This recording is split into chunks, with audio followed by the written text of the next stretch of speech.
Pertemuan antar para tokoh politik di Indonesia mulai terjadi, meski penyelenggaraan pemilu 2024 masih lebih dari 1,5 tahun lagi. Sebut saja Gubernur Jawa Barat Ridwan Kamil yang bertemu Ketua Umum Partai Golkar Airlangga Hartarto. Salah satu yang dibahas adalah Koalisi Indonesia Bersatu yang dibentuk Partai Golkar, PAN, dan P3. Airlangga menyebut, koalisi membuka peluang bagi siapapun untuk maju sebagai capres pada Pilpres 2024, termasuk Ridwan Kamil. Koalisi tentu terbuka terhadap perkembangan-perkembangan yang ada, dan Partai Golkar mengapresiasi capaian Kang Emil. Seluruhnya akan kami bahas secara bersama-sama, secara kolektif. Kata Airlangga seperti kami kutip dari kompas.com. Sementara Ridwan Kamil memuji terbentuknya Koalisi Indonesia Bersatu. Menurutnya, koalisi itu mendapat dukungan dari masyarakat. Namun, Ridwan Kamil mengaku belum ada pembahasan kemungkinan dirinya mendampingi Airlangga dalam Pilpres 2024. Kalau nanti ada dimensi-dimensi politik yang mungkin tidak bisa dihitung dari sekarang ya. Menjelang pasti saya akan berbalas budilah terhadap dukungan Golkar di Jawa Barat, kata Ridwan Kamil. Sebelumnya Ridwan Kamil bertemu Ketua Umum PAN Zulkifli Hasan. Sekjen PAN Edi Suparno menyebut pertemuan membahas berbagai isu termasuk Pilpres 2024 dan Koalisi Indonesia Bersatu. Namun Edi menegaskan, Koalisi Indonesia Bersatu belum spesifik membicarakan soal capres. Hari ini belum ada yang konklusif, belum ada yang disimpulkan, termasuk juga masalah pencapresan tahun 2024 belum dibahas secara konklusif. Sebelumnya, Partai Golkar, Partai Amanat Nasional, dan Partai Persatuan Pembangunan P3 sepakat membentuk koalisi yang diberi nama Indonesia Bersatu untuk mengawal agenda pemilu 2024. Kalau tadi sudah berbicara mengenai Pilpres dan juga Pileg 2024, apakah memang betul nama Ridwan Kamil ini masuk bursa calon presiden dari PAN? Ya, Partai Amanat Nasional itu adalah partai yang membuka diri dan terbuka kepada seluruh anggota masyarakat kita. Jadi karena itu tentu Pak Ridwan Kamil ini juga adalah salah seorang tokoh politik yang saya kira memiliki hubungan yang sangat baik dengan Partai Amanat Nasional dan terutama juga dengan Ketua Umum PAN yaitu Bang Zulkifli Hasan. Karena selama ini memang sudah terjalin komunikasi, bahkan dalam hitungan saya Pak Ridwan Kamil ini sering sekali hadir di acara-acara PAN ya, baik yang dilakukan di Jawa Barat maupun tentu di beberapa tempat lain ya, termasuk di Bali dan juga di Jakarta. Ada beberapa kali pertemuan yang saya kira beliau hadir. Dan sering sekali juga saya kira kami dari DPP PAN bertemu Pak Ridwan Kamil ini untuk membicarakan berbagai macam fenomena yang ada di pentas politik kita, baik lokal khususnya di Jawa Barat maupun di nasional.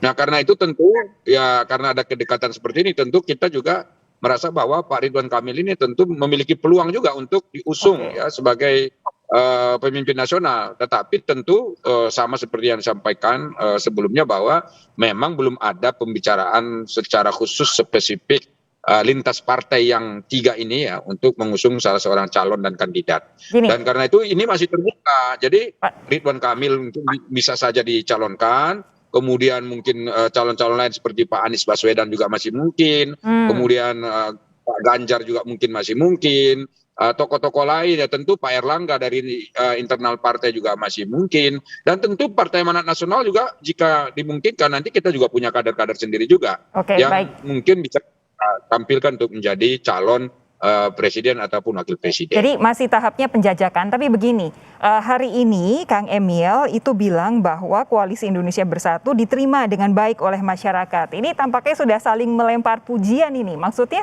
artinya apa? Kami masyarakat Indonesia bisa menilai ini apa, Pak Saleh? Nah saya kira begini Mbak Sofi, ini Indonesia ini kan sebetulnya adalah negara yang demokrasinya sangat sudah dewasa ya, karena beratus pilkada dilaksanakan di seluruh Indonesia, alhamdulillah berjalan baik tuh, jarang sekali ada kerusuhan dan kekacauan. Kemudian kita sudah melakukan pilpres, pileg beberapa kali, alhamdulillah juga berjalan dengan baik. Nah sekarang ini ada tantangan kita yang bersama, yaitu adanya pembelahan-pembelahan di tengah masyarakat setelah Pilpres yang lalu, di mana ada kubu A, kubu B yang menyebut nama-nama yang saya kira tidak baik, misalnya ada kampret, misalnya kemudian ada kadrun dan seterusnya, itu kan tidak baik. Nah, masyarakat kita membutuhkan adanya persatuan dan kesatuan, terutama yang dimulai dari pentas politik.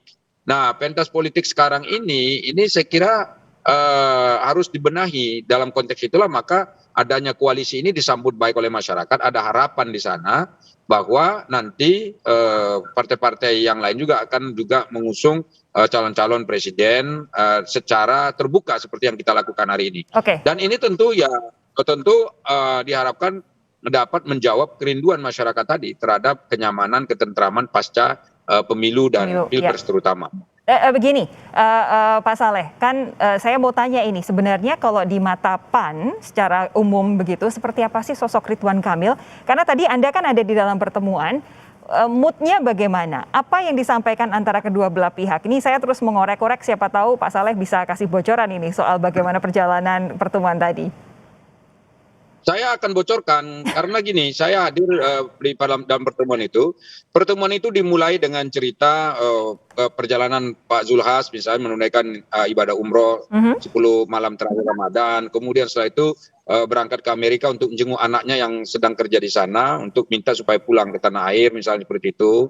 Dan kemudian ya cerita keluarga. Lalu Pak Ridwan Kamil juga cerita tentang pengalaman dia bekerja di luar negeri, terutama di Amerika. Jadi itu pembicaraannya dan itu saya kira adalah pembicaraan kekeluargaan toh. Lalu tentu di sana sini menyinggung politik. Ya katakanlah Pak Zul bertanya misalnya bagaimana kondisi di Jawa Barat, bagaimana soal kesejahteraan, apa dampak inflasi yang ada misalnya seperti itu, bagaimana tingkat ketahanan kita dalam rangka untuk melayani masyarakat dan seterusnya. Lalu tentu dalam konteks itu Pak Ridwan Kamil menjelaskan seperti apa yang dialaminya di Jawa Barat. Lalu kita bandingkan dengan konteks nasional. Dan kemudian kita juga berbicara tentu ya Pak Ridwan Kamil minta bagaimana Pak penjelasan soal koalisi. Nah Pak Zul menjelaskan ya seperti yang saya jelaskan tadi bahwa koalisi ini adalah koalisi bersama yang dibangun oleh 3 partai politik yang tujuannya adalah tentu untuk menghimpun gagasan, pemikiran, ide-ide yang bisa kita manfaatkan sebagai referensi dalam rangka membangun Indonesia ke depan, terutama dalam konteks pergantian kepemimpinan nasional yang mau tidak mau akan dilakukan pada tahun 2024. Lalu karena itu ini adalah koalisi yang nanti akan kita buka secara luas kepada masyarakat. Siapapun boleh untuk memberikan kontribusi di sana, sehingga dengan demikian ya koalisi ini menjadi kuat. Bukan hanya kuat karena partai-partai yang ada di sana, tetapi kuat kalau masyarakat juga terlibat di dalam memberikan dukungan, gagasan, pemikiran, dan juga pokok-pokok pikiran seperti yang tadi saya sampaikan. Gitu loh. Yang kita bahas memang adalah spesifik Ridwan Kamil, tapi tentu saja ada beberapa nama lain yang tadi sudah Pak Saleh Daulay sebutkan, ini sudah dipertimbangkan, dijajaki oleh Koalisi Indonesia Bersatu. Kira-kira seperti apa sih kriteria dari tokoh-tokoh yang akan diusung oleh koalisi Anda di Pilpres nanti, Pak Saleh? Ya, pertama tentu kan ini namanya adalah Koalisi Indonesia Bersatu ya, kurang lebih begitu ya. Dan tentunya sosoknya itu yang pertama adalah sosok yang betul-betul mampu mempersatukan kita dalam rangka menghadapi tantangan yang saya kira tidak mudah ke depan ini ya secara nasional. Yang kedua, ini sosok adalah sosok yang betul-betul diterima dalam lintasan partai politik dan juga lintasan masyarakat. Karena kita ini kan kelompok-kelompok masyarakatnya banyak, luas ya. Jadi orangnya ini, sosoknya itu mesti harus bisa masuk dan diterima oleh semua kalangan ini. Sehingga dengan demikian sosok ini tentu nanti ketika memimpin gampang untuk mendeliver agenda-agenda kebangsaan yang akan dibawa. Kemudian yang ketiga tentu kita berharap bahwa sosok itu adalah sosok yang memiliki elektabilitas yang cukup. Kemudian disenangi oleh masyarakat tentunya ya. Jadi elektabilitas ini menjadi salah satu saya kira dasar. Kan tidak mungkin juga yang dibentuk ini misalnya koalisi yang sembarangan mengusung calon, tidak. Kita tentu akan berpikir bagaimana menghitung secara politis dan juga kalkulatif ya, sehingga nanti calon yang kita dorong itu adalah calon yang menang begitu. Supaya apa? Ide, pokok, pikiran dan gagasan yang tadi kita sudah himpun itu bisa diimplementasikan dalam tataran kehidupan sehari-hari. Dan karena itulah maka sosok itu harus memang sosok yang betul-betul mampu untuk memenangkan pertarungan. Apalagi PAN ini kan sekarang udah 2 periode kita katakanlah tidak ikut di dalam pemerintahan karena kemarin pilpresnya katakan ya kita tidak masuk dalam kelompok yang menang. Ya, tentu kita ingin ini ya ke depan kita ya mengupayakan bagaimana agar PAN ini bisa menang karena kita yakin kalau kita menang kontribusi kita bisa jelas dan tentu kita berharap bisa memberikan pelayanan langsung kepada masyarakat melalui kebijakan-kebijakan yang kita di dalamnya ikut merumuskan dan mengimplementasikannya begitu. Oke, ini cara PAN untuk kembali masuk ke dalam lingkar kekuasaan ya Pak ya. Tapi begini Pak Saleh, kira-kira kalau tadi kriteria-kriteria sudah Anda jabarkan, ada betul-betul dilihat dari elektabilitasnya di tengah masyarakat. Kira-kira kapan masyarakat Indonesia bisa tahu siapa sosok yang nantinya akan didukung oleh koalisi Indonesia Bersatu ini, Pak Saleh? Jadi pemilu untuk Pilpres itu kan nanti 14 Februari ya, tahun 2024. Kemudian pendaftaran capres cawapres itu di dalam daftar yang saya lihat di yang dikeluarkan oleh KPU itu nanti tanggal 7 September tahun 2023. Artinya ini masih cukup lama sekali, lebih dari 1 tahun lagi ya untuk merumuskan siapa tokoh calon capres cawapres yang akan diusung. Nah tentunya paling tidak nanti mungkin ya sebelum pendaftaran paling tidak 6 bulan lah paling lama sebelum masa proses pendaftaran itu tentu penjajakan dan finalisasi terkait calon yang akan didukung itu sudah dibicarakan antara lintas partai. Untuk sementara waktu ini partai-partai yang ada di koalisi tentu sedang mempersiapkan diri untuk melakukan pendaftaran peserta pemilu pada nanti bulan Agustus tahun 2022 ini. Jadi ini lebih mendesak sebetulnya karena kita kan harus daftar menjadi peserta pemilu dulu. Dan dalam konteks itu kita juga harus mempersiapkan verifikasi faktual dan juga verifikasi administratif yang akan dilakukan oleh penyelenggara pemilu. Dan ya sementara waktu itu ya itu yang akan jadi fokus kita, sembari dan seiring dengan itu kita juga sedang merumuskan apa yang saya sebut tadi, pokok-pokok pikiran bersama yang akan kita perjuangkan bersama-sama dalam koalisi ini.